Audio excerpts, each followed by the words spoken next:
Why do you ask? Well, you see, we were having this little conversation elsewhere, and it was about the scientific revolution. Yes. And the idea that during the scientific revolution and during the Protestant Reformation and during all those revolutions in that multi-hundred-year time period, sure, we were rejecting authorities, rejecting old ideas and replacing them with new ideas. Oh, I remember. So, because we were studying self-reliance and who wrote the self-reliance thing? Ralph Waldo Emerson. Okay, Ralph Waldo. Why did So, you stop saying Emerson? Because it's so much better. Go ahead. Pressure on me, and I conformed, which is exactly what Emerson would not want us to do. We're reading a whole treatise on self-reliance and nonconformity.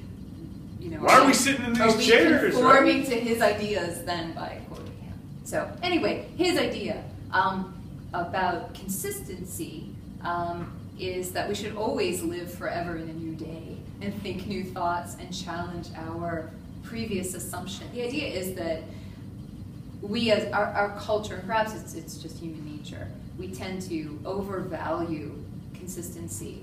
We think that it's a weakness to change your mind. It's actually preventing us from progressing as individuals and as a society because we overvalue this reverence for our past act or deed or word. And so you are an amazing teacher, right? Oh.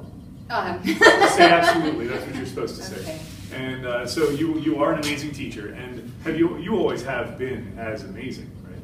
No, of course not. What do you mean? You've actually progressed and improved? Yeah, right, because what I teach one year, or even one day, or even one period, might not work.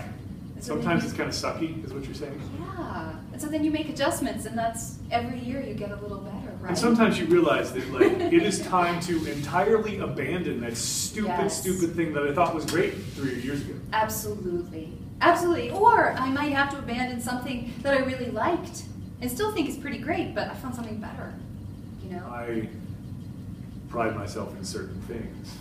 But then it turns out that later in life, later in my career, I realized that some of those things in which I prided myself, or prouded myself.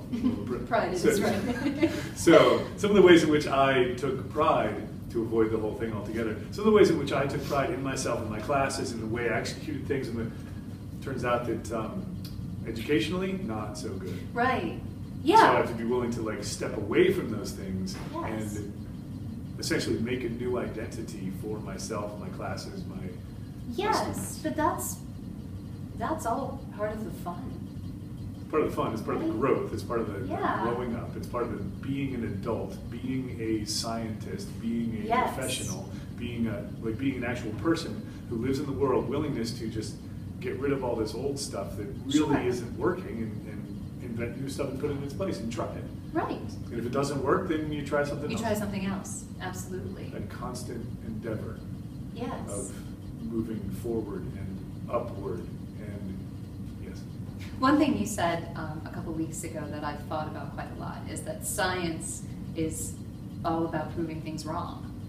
And I think that even as a teacher in English, it's fun to think that way. I'm ready and willing to be proven wrong, that what I'm doing isn't working.